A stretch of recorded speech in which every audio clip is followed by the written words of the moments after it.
जय मसीह की।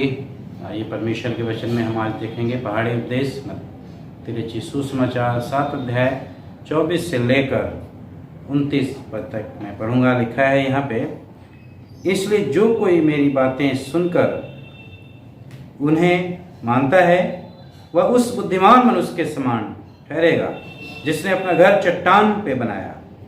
मैं बरसा और बाढ़ आई, आंधियां चली और उस घर से टकराई, फिर भी वह नहीं गिरा क्योंकि उसकी नींव चट्टान पर डाली गई थी। परंतु जो कोई मेरी बातें सुनता है और उस पर नहीं चलता वह निर्बुद्धि मनुष्य के समान ठहरेगा जिसने अपना घर बालू पर बनाया।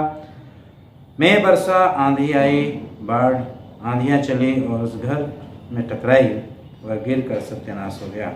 जब यीशु ये बातें कह चुका तो ऐसा हुआ कि भीड़ उसके उपदेश से चकित हुई, क्योंकि वे उसको शास्त्रियों के समान नहीं परंतु अधिकारी के समान उपदेश देता था। परमेश्वर आशीष दे और परमेश्वर आशीष दे इस वचन के पढ़े जाने में और सुने जाने पर। इसमें 2 व्यक्तियों का जिक्र है, एक मूर्ख और एक बुद्धिमान। प्रभु यीशु मसीह ने जिक्र किया, एक बुद्धिमान व्यक्ति है और एक मूर्ख व्यक्ति है। उसके बारे में प्रभु यीशु मसीह ने यहाँ पहाड़ी उपदेश में बताया है। और ये वचन कहता है, इसके बाद जो है प्रभु यीशु मसीह बहुत सारी शिक्षा पहाड़ी उपदेश में देते हैं। और उसमें से जब यहाँ पे जब आते हैं 24 पद में, 7 अध्याय के 24 पद में जब यीशु मसीह कहते हैं तो एक बुद्धिमान और एक मूर्ख के बारे में वो जिक्र करते हैं कि कैसा है उनका जीवन कैसा है। तो बुद्धिमान कैसा है, कौन है, यहाँ लिखा है। परमेश्वर का वचन हमें जब मनन करते हैं, अध्ययन करते हैं, तो बुद्धिमान कौन है? जो वचन को सुनता है वचन को सुनता है और वचन के अनुसार चलता है, वचन के अनुसार चलने की कोशिश करता है। एक इंसान के पूरे जीवन, है ना, लिखा है। यदि हम घर की बात करें, घर बनाना, एक मूर्ख के बारे में नीति वचन 9 अध्याय 1 से लेकर 18 पद तक जो है नीति वचन इस बात को बताता है कि उसका जो है मूर्ख व्यक्ति के घर के बारे में जिक्र करता है। उदाहरण परमेश्वर यहाँ में लिखा है ना। लेकिन यहाँ पे लिखा है घर शब्द है।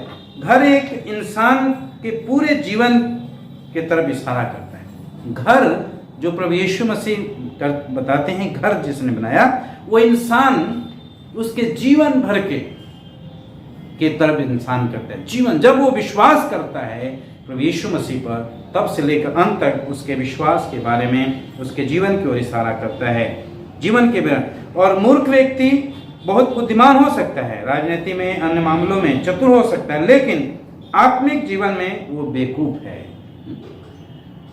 दुनिया की चीजों में होशियार है, लेकिन आत्मिक तौर में, आत्मिकता में क्या है, वो बेवकूफी उसे कहा गया है।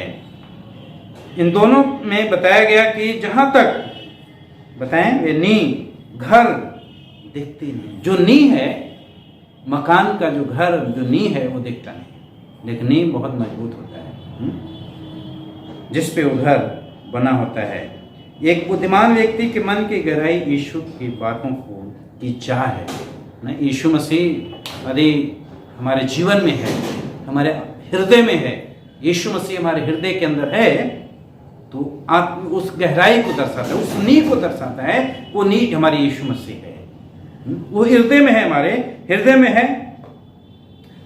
पवित्र आत्मा ने उसे योग्य बनाया है कि वे आत्मिकता में और अधिक बढ़े, दीनता में, और उसे एक सही जिंदगी के लिए प्यास है, परमेश्वर के लिए प्यास है, प्रभु में बढ़ने की प्यास है, परमेश्वर के वचन में बढ़ने की प्यास है, हर तरीके से उसे बढ़ने की प्यास है। और इसीलिए परमेश्वर का वचन कहता है, प्रभु यीशु मसीह कहते हैं, जो मेरी बातें सुनकर उस पे चलता है, अमल करता है, उसके अनुसार जीवन बिताता है, उसका जीवन जो है कैसा होता है? चट्टान। और वो चट्टान प्रभु यीशु मसीह। और क्या कहते हैं इसमें देखते हैं हम कि वे विनती करता है कि वे जीवन में परमेश्वर की इच्छा को पूरा करे और अपनी आज्ञाकारिता के द्वारा परमेश्वर को महिमा दे। आज्ञाकारिता के द्वारा परमेश्वर यही चाहता है कि हम आत्मिकता में मजबूत बने, आत्मिकता में हम परिपक्व बने, मजबूत बने। लेकिन वहीं दूसरी तरफ एक मूर्ख के बारे में दिखाई देता है। एक मूर्ख इंसान के मन की छुपी हुई जगहों पर यीशु को मानने की कोई इच्छा नहीं है। वो अंदर उसके प्रभु नहीं है, लेकिन उसके प्रभु का है, सिर्फ गले में है, मुंह पे है प्रभु, अंदर नहीं है। अंदर तो क्या है उसके अंदर? वो प्रभु के शिक्षा के अभ्यास नहीं करता। जो पढ़ता है, मनन करता है, उसे अभ्यास नहीं करता, उसे जीवन में अप्लाई नहीं करता, उसे जीवन में लागू नहीं करता। बस वो पढ़ता है, एक पुस्तक की तरह पढ़ता है, फिर रख देता है। उसका धर्मी होने का दिखावा है। वो दिखावे के लिए अपने आप को दिखाता है कि मैं धर्मी हूं, अपने आप को दिखाता है कि मैं परमेश्वर के वचन को रोज पढ़ता हूं। वो दिखावा करता है, उसकी धार्मिकता दिखावा है। उसकी नींव हिलने वाली है, बालुओं पर बनी है, गिर जाएगी, है ना। एक विश्वासी की नींव प्रभु यीशु मसीह है। एक विश्वासी जो प्रभु पे विश्वास करता है, जो परमेश्वर के वचन पे चलता है, जो उसकी आज्ञा का पालन करता है, उसकी नींव, एक विश्वासी की नींव प्रभु यीशु मसीह है। पहला कुरिन्थियों 3 अध्याय उसके 11 पद में लिखा हुआ है कि नींव प्रभु यीशु मसीह है, नींव प्रभु यीशु मसीह है, नींव प्रभु यीशु मसीह है। मूर्ख व्यक्ति यहां तक नहीं चाहता है कि अपनी जिंदगी की शिक्षा पर बनाए। वो ये नहीं चाहता कि मैं यीशु मसीह की शिक्षा पर अपनी जिंदगी बनाऊं। लेकिन एक बुद्धिमान व्यक्ति है जो प्रभु की शिक्षा पर अपनी जिंदगी को जीवन भर बनाता है। जब तक वो संसार में है, आंधी आएंगे, तूफान आएंगे, लेकिन उसे कुछ भी नहीं बिगाड़ पाएंगे। लेकिन एक मूर्ख व्यक्ति जो है वो उस पर बनाना नहीं चाहता। उसके नींव, उसके विचार, उसकी भावनाएं, उसके अपने धार्मिकता, सिद्धांत आदि यीशु ने साफ बता दिया है कि हर एक घर परखा जाएगा। हर एक घर क्या होगा? परखा जाएगा। हर एक विश्वासी परखा जाएगा। हर एक विश्वासी को आग से गुजरना है, परखा जाएगा। बरसात आएंगी, आंधी आएंगी, तूफान आएंगे, और उसका परखा जाना बहुत जरूरी है। हवाएं उन परिस्थितियों को दिखाती हैं जिससे परखा जाना, हमारा परखा जाना। यहाँ के नींव जिसने मजबूत है ना। हम अय्यूब पर देखते हैं, अय्यूब के बारे में देखते हैं कैसे उसके जीवन में तूफान टूट पड़ा, कैसे उसके जीवन में तूफान पड़ा, लेकिन उसकी जो नींव थी वो यीशु मसीह पे, परमेश्वर पे स्थिर थी। तूफान उसके जीवन में टूट पड़ा। पुराने में यिर्मयाह के देखते, यिर्मयाह के मित्रों ने उसे छोड़ दिया मुसीबत के समय, परेशानी के समय। पौलुस ने भी कैसे खतरे, खराब मौसम का सामना किया, तूफान का सामना किया। जब हम इन वचनों में पढ़ते हैं, इनके बारे में पढ़ते हैं, ये तूफानों को देखा, भयानक भयानक तूफानों को देखा।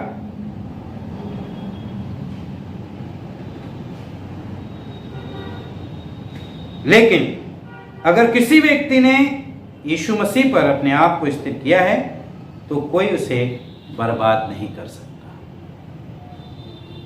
यदि हमने यीशु मसीह को अपना आधार माना है, प्रभु यीशु मसीह पे भरोसा किया है और नींव प्रभु यीशु मसीह है, तो कोई भी हमें बर्बाद नहीं कर सकता, कोई हमें नाश नहीं कर सकता, कोई हमारे जीवन को ढा नहीं सकता। चाहे आंधी आए, जैसे हमने देखा अय्यूब के जीवन में तूफान टूट पड़ा, एक न एक तूफान आता रहा। यिर्मयाह के दोस्तों ने छोड़ दिया, मित्रों ने उसे छोड़ दिया। पौलुस ने खराब मौसमों का सामना किया, भयानक परिस्थितियों का सामना पौलुस ने भी किया। इसलिए कहता है, लेकिन अगर व्यक्ति ने यीशु मसीह पर अपने को आपको स्थिर किया है तो कोई भी उसे बर्बाद नहीं कर सकता। और अगर मसीह पर नहीं बना है तो उसे कोई भी बचा नहीं सकता। यदि वो मसीह में नहीं बना है, वो दिखावे का जीवन जी रहा है, क्या मैं विश्वासी हूं, लेकिन वास्तव में उसके जीवन में वो कार्य नहीं है, परमेश्वर की इच्छा, परमेश्वर की आज्ञाकारिता का जीवन नहीं है, वो दिखावे का जीवन जी रहा है, तो प्रभु का वचन कहता है उसे कोई बचा नहीं सकता। उसका यही मतलब है, कोई बचा नहीं सकता। हवा, बरसात, भविष्य, ये सब न्याय को दर्शाता है। ये सब न्याय की तरफ इशारा कर रहा है। जहां घर परखा जाएगा, हर नींव हिलने लगेगी, परंतु बहुत से धार्मिक घर के बारे में लोग घमंड करते हैं, इस दिन ढाहे जाएंगे, है ना। बहुत से लोग घमंड कर रहे हैं, मैं बहुत अच्छा, लेकिन परमेश्वर कहता है घमंड से चढ़ी हुई आंखें परमेश्वर को पसंद नहीं है, परमेश्वर को पसंद नहीं है। प्रभु चाहता है कि हमारा जो विश्वास है लेकिन हमारा विश्वास परमेश्वर यीशु मसीह पे स्थिर हो, हमारा भरोसा प्रभु पे हो, हम प्रभु की इच्छा को पूरा करें, उसके वचनों का पालन करें, वचन के अनुसार चलें, जैसा कि परमेश्वर का वचन हमें बताता है, हमें सिखाता है, हम उस पे चलें। तब आंधी आएगी, तूफान आएगा, कुछ भी आएगा, जैसे अय्यूब के जीवन में आया, यिर्मयाह के जीवन में आया, पौलुस के जीवन में आया, सब चले गए, वो प्रभु पे स्थिर रहे। वैसे प्रभु आज हमें भी यही बताना चाहता है, हम स्थिर रहें, दिखावे वाला जीवन ना जिए। दिखावे वाले जीवन क्या होगा? समस्या आएगी, परेशानी आएगी और सब तूफान आएगा, सब कुछ गिरा कर चला जाएगा, सत्यानाश कर देगा, सत्यानाश कर देगा। इसलिए दिखावे का जीवन ना जीकर हम परमेश्वर के भय में, ये शिक्षा यीशु ने इसलिए नहीं दी कि उन्हें सुने, बल्कि उसकी बड़ाई करें, लेकिन इसलिए कि उसके अनुसार करें। हमें यदि हम ऐसा नहीं करेंगे तो बर्बादी ही हाथ लगेगी। यदि हम वचन के अनुसार, हम प्रभु में स्थिर नहीं रहेंगे, उसके अनुसार नहीं चलेंगे, तो हमारे जीवन नाश हो जाएगा, नाश हो जाएगा। इसलिए निश्चय करें कि हमारा घर मजबूती से यीशु पर स्थिर हो। जो हमारा जीवन है, जो हमारा आत्मिक घर है, वो प्रभु यीशु मसीह पर स्थिर हो, मजबूती यीशु मसीह पे स्थिर हो, प्रभु यीशु मसीह पे स्थिर हो। प्रभु आप सबको आशीष दे।